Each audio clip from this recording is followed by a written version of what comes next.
Peraturan Mesyuarat 273, Peraturan Majlis Mesyuarat Dewan Rakyat. Silakan. Peraturan mesyuarat, Yang Hormat. Peraturan mesyuarat berapa? Ya. Saya ingin mengumpulkan peraturan mesyuarat 36/12, 23 dalam kurungan 1 dalam kurungan G, dan juga peraturan mesyuarat 36 dalam kurungan 2. Perlu saya baca, Silakan. Yang Hormat? 36/12, Yang Hormat. Mana-mana ahli yang mengeluarkan kenyataan yang mengelurkan Dewan adalah disifatkan sebagai menghina majlis, dan ahli itu boleh dirujuk kepada jawatankuasa khas hak dan kebebasan bagi kesalahan itu. 23 dalam kurungan 1 dalam kurungan G kecil.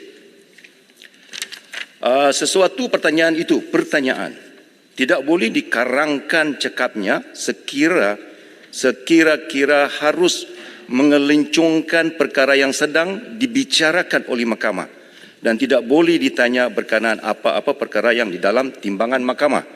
Dalam bahasa Inggeris, Yang Hormat, a question shall not be so drafted as to be likely to prejudice a case under trial or be asked to any matter which is sub judice. Perkara 36.2 dalam kurungan 2, 36 dalam kurungan 2, Yang Hormat Speaker. Tidak boleh disebutkan apa-apa perkara yang sedang dalam pertimbangan mahkamah. Sekiranya pada pertimbangan pengurusi harus merosakkan kepentingan penting dalam bicara itu. Maknanya 23.1G pertanyaan.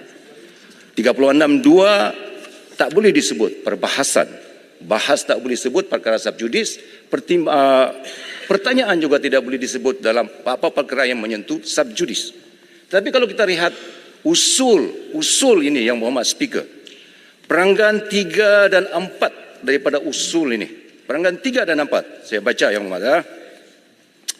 Bahawa perbuatan ini telah menunjukkan ahli parlimen Tasik Gelugur telah menyebut perkara yang sedang dalam timbangan mahkamah, dan boleh dianggap merosakkan kepentingan pihak-pihak yang berbicara dalam kes tersebut. Disebut itu, Tan Sri, dalam timbangan mahkamah dan perkara subjudis disebut dalam usul ini. Be careful. Sebab itu saya katakan bahawa usul ini melanggar peraturan mesyuarat. Melanggar peraturan mesyuarat 36/12, melanggar peraturan mesyuarat 23 dalam kurungan 1 dalam kurungan G, dan melanggar peraturan mesyuarat 36 dalam kurungan 2. You say it specifically dalam usul bahawa perkara ini subjudis, Tan Sri. You allow this. Perkara ini subjudis, and you allow dibawa dalam usul ini yang melanggar peraturan 23.1G dengan 36.2. Jadi usul ini, kedua-dua usul ini, Tan Sri, berdasarkan pada usul, isu penting utama adalah ayat dalam peranggan 3 usul itu menyebut perkara yang sedang dalam timbangan mahkamah. Sebenarnya berkaitan isu prejudis yang disebut di bawah peraturan 23.1 dan 36.2. Dan kedua-dua peraturan itu, Speaker perlu tentukan sama ada terdapat isu prejudis subjudis atau tidak sebelum membenarkan 23.1G atau perbahasan 26.2 dibenarkan. You have to decide first. Jadi jika soalan atau perbahasan itu pada pendapat Speaker bersifat subjudis, maka ia perlu dihentikan dan tidak diteruskan dalam Dewan atau di mana-mana jawatan kuasa Dewan ini. If it is subjudis, dalam Dewan tak boleh bahas, and you can't bring the matter to any jawatan kuasa yang akan dibentuk nanti di bawah perkara 36.12. Tak boleh, Tan Sri. Jadi, jika usul ini diteruskan, jika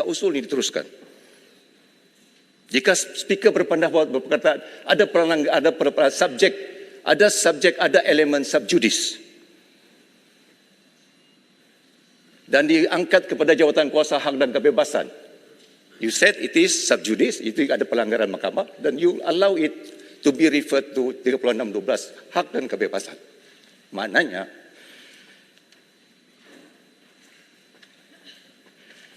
Tan Sri, jawatan kuasa itu akan melanggar peraturan mesyuarat. 21/1/G. Dan juga jawatan kuasa itu akan melanggar peraturan masyarakat 36 dalam kurungan 2. If you allow this, ada elemen subjudis dibijang dalam jawatan kuasa yang dibentuk di mahkamah, maknanya jawatan kuasa itu tertaluk kepada pelanggaran kedua-dua peraturan masyarakat ini. Illegal. Salah dari segi peraturan masyarakat. If you allow this motion.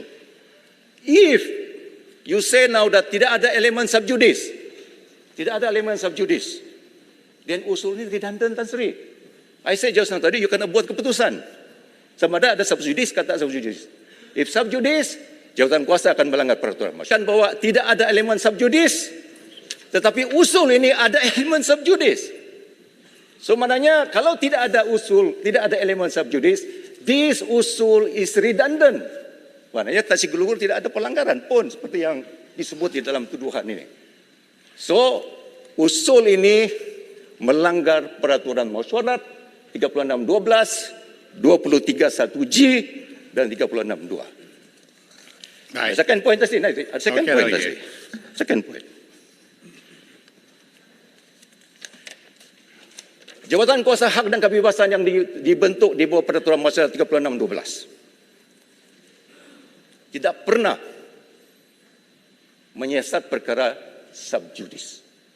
Never. Kerana jawatan kuasa ini adalah jawatan kuasa yang melihat perkara-perkara yang menyentuh tentang privilege. Not matter of subjudis boleh dibuat di dalam jawatan kuasa ini, Tan Sri.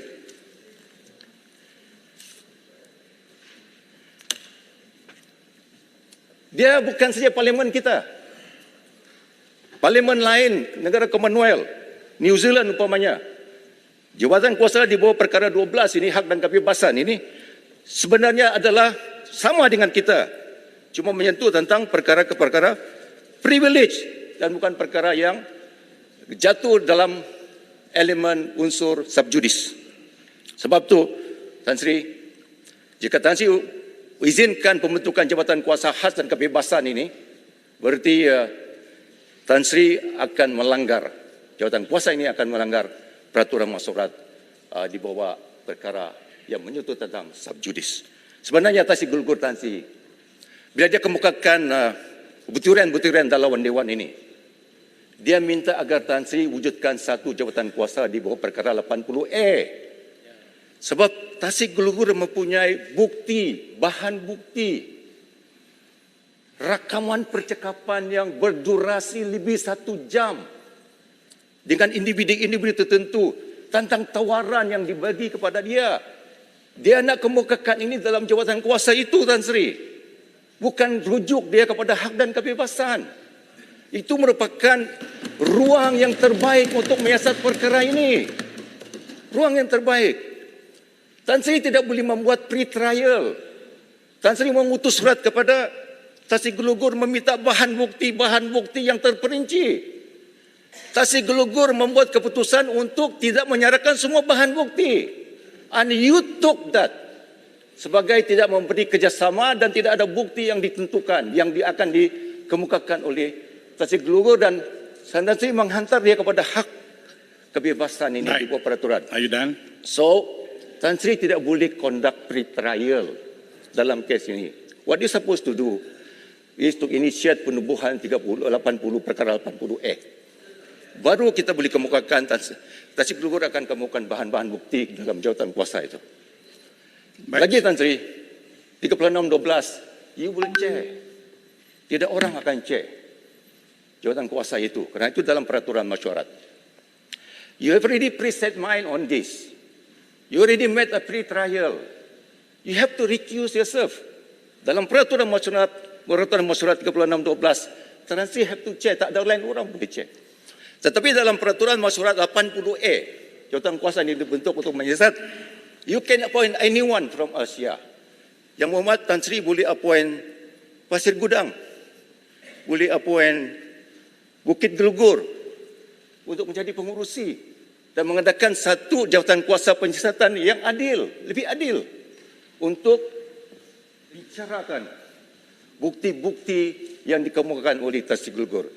Saya merayu agar Tan Sri menimbang semula, tidak mengizinkan usul ini dibaca, supaya kita menghormati dan meletakkan peraturan mesyuarat di kedudukan yang tinggi dan tidak menginterpretasi peraturan mesyuarat mengikut kehendak kepartian kita.